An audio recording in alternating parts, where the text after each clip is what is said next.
माय माऊली नमस्कार. विविध महान संत महिमा ग्रंथ मधून आपण महिमा जाणून घेत आहोत. त्यातील एक संत श्री संत निळोबा मायमा भाग दुसरा कथासार अभिवाचन करत आहे. पंढरपूरला आगमन बघूया. निळोबा परम विठ्ठल भक्त, त्यामुळे एकदा पंढरपूरला जाऊन पांडुरंगाचं सावळं रूप डोळ्यात भरून घ्यावं अशी उत्कट इच्छा त्याच्या मनात बरेच दिवस घर करून होती. आषाढी एकादशीला पंढरपूरला पोहोचण्याच्या बेतात ते पिंपळनेरहून पंढरपूरला जायला निघाले. सोबत भक्तजनांचा मेळावा होताच. रामकृष्ण हरी रामकृष्ण हरी, विठोबा रुक्माई विठोबा रुक्माई या नामजपाबरोबरच टाळविण्याच्या तालासुरावर भक्त मंडळी तुकोबाचा भंग म्हणत होते.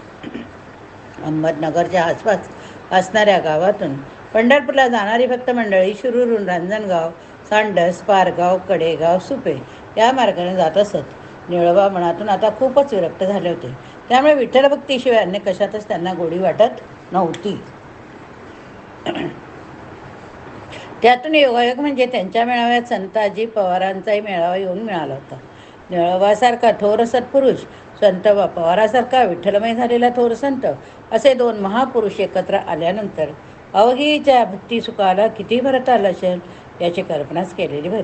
वाटेत अखंड नामस्मरण, कीर्तन, प्रवचन करीत ही संत मंडळी हे हृदया हृदय एक झाले, येत हृदयी ते हृदयी घातिले, हे मनोमिलनाचं, सत्संगाचं, सत्सवासाचं अलौकिक सुख अनुभवित होते. संतोबा वृत्तीनं विराग परमभक्त होते. त्यांच्या तोंडून निळोबाने ज्ञानदेव, नामदेव, तुकाराम यांचे चरित्र्य, त्यांची तत्वदृष्टी, त्यांची उत्कट भक्ती याविषयी खूप माहिती ऐकली होती. त्यामुळे त्यांना पंढरपूर विठ्ठलभक्तीनं देवरूपत्व पावलेल्या ह्या संतांविषयी खूपच आकर्षण वाटू लागलं. विशेषतः त्यांच्या विरागी निस्पृह जीवनाचं आकर्षण अधिक वाटू लागलं. संतोबा हे तुकाराम शिष्य. बहिणाबाईस जसे स्वप्नात तुकोबांनी गुरुपदेश दिला तसा संतोबाने दिलेला होता. संतोबाची गुरुभक्ती इतकी थोर होती की तुकोबांना ते विठ्ठल समान मानित होते. स्वाभाविकपणे तुकोबाचे चरित्र पंढरपूरच्या यात्रेत निळोबांना सतत ऐकायला मिळाले. तुकोबांना स्वप्नात झालेला गुरुपदेश, त्यांनी परमात्म्य भेटीसाठी घेतलेला ध्यास, त्यांनी पारमार्थिक जीवनात अनुभवलेला आत्म्याची काळरात्र, इंद्रायणीत बुडवलेल्या त्यांच्या अभंगाच्या वया, जनतेने केलेला छळ, साक्षात्कार इत्यादी त्यांच्या जीवनातील घटनांचा निळोबाच्या मनावर खोल परिणाम झाला. तुकोबाची भेट होणे, गुरुपदेश प्राप्त होणे हे सर्वथा अशक्य होते. परंतु तुकोबाच्या समाधीचं तरी दर्शन घ्यावं म्हणून निळोबांनी देहूला जायचं ठरवलं. तुकोबाला पंढरपूरला काही दिवस मुक्काम करून तेथील भक्तिसुखाचा सोहळा अनुभवल्यावर देहूस जाण्याचा पक्का निश्चय करून मग निळोबा पिंपळनेरला आले. देहूस आगमन बघूया आता. तुकोबाच्या समाधीच्या दर्शनासाठी समुत्कंठित झालेले निळोबा देहूस आले. समाधीचं दर्शन घेतल्यावर त्यांना कृतकृत्य झाल्यासारखं वाटलं, पण अंतर्मनात कुठंतरी उणीव असल्याची बोच एकसारखी जाणवत होती. आपण आयुष्यभर उपासना करीत आलो. अखंड भक्ती, नामस्मरण, सत्संग या सर्व पारमार्थिक आचरणापासून क्षणभरही अलिप्त राहिलो नाही, पण कुठंतरी अपूर्णतेची जाणीव टोचत आहे याची अनामिक हुरहुर त्यांना वाटू लागली होती. गुरुविन कैची ह्या आत्मसाधनेतील अपरिहार्य सिद्धांत त्यांना आठवला. गुरुपदेशाची अनिवार्य ओढ त्यांच्या मनाला लागून राहिली. निळोबांनी ठरवलं, ज्या देवरूप झालेल्या संतानं बहिणाबाई, संतोबा पवार यासारख्या आर्तभक्तांचं जीवन उजळून टाकलं, त्यांचा गुरुपदेश झाल्याशिवाय या देहातून माघारी परतायचं नाही. निळोबांनी देहूच्या मुक्कामात रामकृष्ण हरीचे अखंड नामस्मरण चालू ठेवले. आपल्या जन्माआधीच तुकोबाचं पर्यान झालं, त्यामुळे प्रत्यक्ष भेटीत गुरुपदेश मिळणं शक्य नव्हतं. पण संतोबांना स्वप्नात नाही का दृष्टांत मिळाला? बहिणाबाईस प्रथम स्वप्नातच नाही का गुरुपदेश मिळाला? मग आपणासही करुणामूर्ती गुरुपदेश का देणार नाही? अशा विचारांनी निळोबांचं मन संकुलित झालं. त्यांना अखंड भक्ती, नामस्मरण, देवभान विसरून चालूच ठेवलं. तुकोबाचे पुत्र नारायण बुवा त्यांच्याने निळोबाची भेट झाली. नारायण बुवांना निळोबाच्या उत्कट भक्तीची, तुकोबावरील अनन्य निष्ठेची चांगली जाणीव झाली. एके दिवशी त्याने विठ्ठलाच्या देवळात निळोबांची भेट घेतली. उराउरी भेटली. निळोबांना आनंद झाला. सद्गुरूंचा वरदहस्त मिळाल्याशिवाय देऊ सोडायची नाही असा दृढ निश्चय त्यांनी नारायण बुवाशी बोलून दाखवलं. नारायण बुवांना त्यांच्या ह्या गुरुनिष्ठेविषयी खूप कौतुक वाटलं, मोठं कौतुक वाटलं. त्यांनी एके दिवशी त्यांना तुकोबांचं समस्त चरित्र सांगितलं. निळोबांनी हृदयाचे कान करून ते चरित्र ऐकलं. तुकोबाच्या निर्याणाचा प्रसंग ऐकताना त्यांच्या आसू आवरत नव्हते. शेवटी त्यांनी नारायण बुवांना मिठी मारली आणि म्हटले, नारायण बुवा, तुमच्या रूपाने मला माझे सद्गुरूच भेटल्याचा आनंद झाला.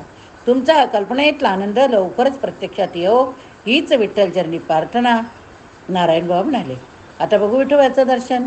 निळोबांनी अहोरात्र विठ्ठलाच्या नामस्मरणाचा ध्यास, सद्गुरूंची भेट व्हावी हा उद्देश मनी बाळगून धरला होता. परंतु तुकोबांनी अजून दृष्टांत दिला नव्हता. त्यामुळे त्यांचा जीव अत्यंत व्याकुळ झाला. ते विठ्ठलालाच करुणा भाकवू लागले. देवा, साधकाच्या जीवनातलं हीन दीन नाहीसं करून त्यांचा परमार्थ मार्ग उजळ करणारा सद्गुरू लाभल्याशिवाय मी तुझ्याकडे कसा बरं येऊ शकेल. ज्याला सद्गुरूची प्राप्ती झाली नाही त्याने देवाची प्राप्ती करून घेण्याची कल्पना करणं म्हणजे वृक्षापासून फळाची प्राप्ती करून घेण्याच्या कल्पनेप्रमाणेच नाही का. तुझं विराट नादी अनंत निर्गुण निराकार रूप मला कसं समजणार. तू अरूप आहेस. तुझं अरूपाचं रूप सद्गुरूच्या स्वरूपात साकार झालेलं असते. त्या सद्गुरूची कृपा झाल्याशिवाय माझ्यातला अहंकार नाहीसा होऊन त्या तुझ्या अरूपाशी एकरूप कसं होता येईल. निळोबा सद्गतीत होऊन परमेश्वराला सद्गुरूच्या प्राप्तीसाठी प्रार्थना करीत असत. सद्गुरूची प्राप्ती व्हावी म्हणून परमेश्वराला आळवणारा, त्याला प्रार्थना करणारा हा पहिला संत म्हणावा लागेल. प्रार्थना केली असता परमेश्वर फार प्रसन्न होऊन आपलं पूर्ण करतो. परंतु परमेश्वराचं दर्शन घडतच असं नाही. परमेश्वराचं दर्शन घडवून आणण्यासाठी साक्षात्कारी अनुभवावी ज्ञानी सद्गुरूचीच आवश्यकता असते. निळोबा माहीत होतं म्हणून त्यांनी विठ्ठलाला सद्गुरूच्या प्राप्तीसाठी अहोरात्र आळवलं.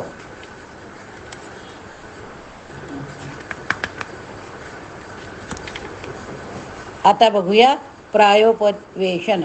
सद्गुरूची प्राप्ती होत नाही. तुकोबाने करुणार्थ होऊन अजून दृष्टांत दिला नाही. आपल्या मस्तकावर वरदहस्त ठेवला नाही. म्हणून निराश झालेल्या निळोबांनी शेवटी प्रायोपवेशनाचा मार्ग स्वीकारला. आपल्या सद्गुरूंच्या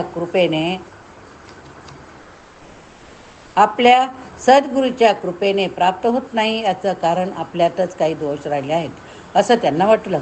उपवासानं अंतर्मुखता प्राप्त होते. अंतर्मुख म्हणायला आपले दोष दिसू लागतात. दोष आपल्याला समजले म्हणजे अंतशुद्धी होते. अशा रीतीने अंतशुद्धी झाल्यावरच सद्गुरूच्या कृपेची प्राप्ती होते अशी त्यांच्या मनाची खात्री पटली. म्हणून त्यांनी प्रायोपवेशनाचाच अंतिम मार्ग स्वीकारला. अहोरात्र अन्नपाणी न घेता त्यांनी जय जय राम कृष्ण हरी, जय जय राम कृष्ण हरी, विठोबा रुक्माई, विठोबा रुक्माईचा नामघोष सुरू केला. गावच्या लोकात एकच धावपळ सुरू झाली.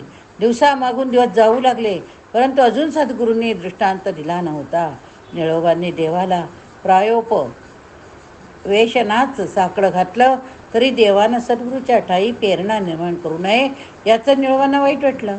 ते देवाशी प्रेमाचं भांडण करू लागले आणि म्हणाले, काय म्हणाले, आणि तो युक्ती नाही माझ्या हाती, हाय मुडमती म्हणून या वारंवार तुम्हा करीतो सूचना, नामे दया घना उच्चारून, पतित पावने एसी बिरडावली, रुळते पाय तळी प्रतिज्ञेची, निळा म्हणे तिचा प्रताप दाखवा, माझा निरसावा अहंभाव. या भांडणात कलहात आत्मपरीक्षण होतं, आत्मनिरीक्षण होतं. निळोबा देवापाशी आपल्यातील दोष बोलून दाखवत होते. काय आपल्यातील दोष बोलत होते बघूया. तुम्ही कृपेचे सागर, परी दुस्तर कर्म माझे, म्हणून यान ये करुणा, माझ्या दुर्गणा देखोनी, नेने जप ध्यान काही, पडिलो प्रवाही प्रपंची, निळा म्हणे केली सेवा, माझे देवा न पाविजे. शेवटी देवासी कलह करता करता देवा तुझ्या नादी लागणं व्यर्थ आहे, तुमची आस कोणी धरू नये हेच बरं, असा देवाला बोल लावला. देव पण तुम्ही गमविले देवा, नाही कोणी धावा येणे काळी. न करा धावणे केल्या कंठस्फोट, क्रियासी नष्ट धरियेली. प्रेतापासी हाका देता ते नाही के, ठोठावला ठाके शोक नाहना. निळा म्हणे नाही आता करू असं, तुमचे हे चित्तास कळू आले. निळोबांनी देवापाशी हट्ट धरला होता, सद्गुरूशी प्राप्ती व्हावी म्हणून. सद्गुरूतच परमात्मा स्वरूप सामावले आहे. त्यांच्याशिवाय परमार्थाची प्राप्ती अशक्य आहे. हे परमार्थातील रहस्य त्यांनी जाणलं होतं आणि म्हणून त्यांनी देवापाशी सद्गुरूच्या प्राप्तीसाठी टाहो फोडून करुणा फाकली. दिवसामागून दिवस जाऊ लागले. निळोबाच्या शरीरात आता त्राण उरला नव्हता. आवाजात कंप भरला होता, प्राण कंठासी आला होता. पण त्यांना अशा होती की देवाला करुणा येईल आणि तो सद्गुरूस्थ ठाई प्रेरणा निर्माण करील. आपल्याला सद्गुरूकडून मंत्रोपदेश होईल. अशाच एका रात्री निळोबाच्या कंठातून शब्द फुटत नव्हते. विणेची तार छेडण्याची ताकदही हाताच्या बोटात राहिली नव्हती. त्यांना ग्लानी आली होती. गाभाऱ्याच्या उंबरठ्यावर डोकं टेकून ते शुद्ध हरपल्यासारखे पडले होते. इतक्यात चोहो बाजूने प्रकाशच प्रकाश दिसू लागला. कुणीतरी त्याच्या मस्तकावर हात ठेवला होता. त्या स्पर्शामुळे त्यांना नवचैतन्य प्राप्त झाले. निळोबा सावध झाले. मान वरून करून पाहू लागले तो त्यांना. त्यांच्याकडे हसत मुखानं पाहणारी विठ्ठलाची साक्षात मूर्ती समोर उभी राहिली दिसली. निळोबाच्या निस्तीम भक्तीला भाळून पांडुरंगानं त्यांना दर्शन दिलं होतं. निळोबाने पांडुरंगाच्या समरचनावर मस्तक ठेवलं आणि एवढंच म्हटले, देवा तू कशाला उगाच कष्टलास? मी पापी आहे, पतित आहे, माझा अहंकार गेलेला नाही. सद्गुरूचा वरदहस्त अजून मला लाभलेला नाही, म्हणून मी तुझ्या दर्शनाला अजून पात्र झालो नाही. देवा तूच संकेत मोडलास. सद्गुरूशिवाय परमात्मा भेटी कुणाला नाही झाली नाही काय? आणि देवा तू तर जरी मला दर्शन दिलंस तरी तुझं विश्वव्यापक स्वरूप मला थोडं समजणार आहे. सद्गुरूच्या कृपेशिवाय हे कसं बरं शक्य आहे? आणि म्हणून म्हणतो, तुला मी कधीच बोलावलं नव्हतं तरी तू कशाला बरं आलास? मी तुला संकट घातलं होतं ते सद्गुरूच्या प्राप्तीसाठी, तुझ्या दर्शनासाठी नव्हे. येणे तुझ्यासाठी बोलविणे कोणी, पार्थिल्या वाचोनी आली सिका. प्रल्हादा कैवारी दैत्याशी दंडाया, स्तंभी देवराया प्रकटोनी. तैसा परिमला नाही बा संकट, तरी का फुकट श्रम केला. निळा म्हणे आम्ही न ओळखूच देवा, तुकोव्याचा धावा करीत असे. देवा तुला हात जोडून चरणावर मस्तक ठेवून विनयतो, माझ्यासाठी तू अधिक तिष्ठत राहू नकोस. तुझी करुणा तुकोबाच्या अंतकरणात शिरू दे. मला तुकोबाकडून गुरुमंत्र आहे तो मिळाला की देवा मीच तुझ्याकडे धावत आलो म्हणून समज. त्यावेळी मी आणि तू ही भाषाच राहणार नाही, म्हणून मी तुकोबाचाच धावा करीत आहे. निळोबांनी पुन्हा श्री विठ्ठलाच्या समचरणावर मस्तक ठेवले. देवानं पुन्हा त्यांना मस्तकावर हात ठेवला आणि अंतर्धान पावले. या ठिकाणी हा भाग संपला. पुढील भागात पुढील कथा बघूया.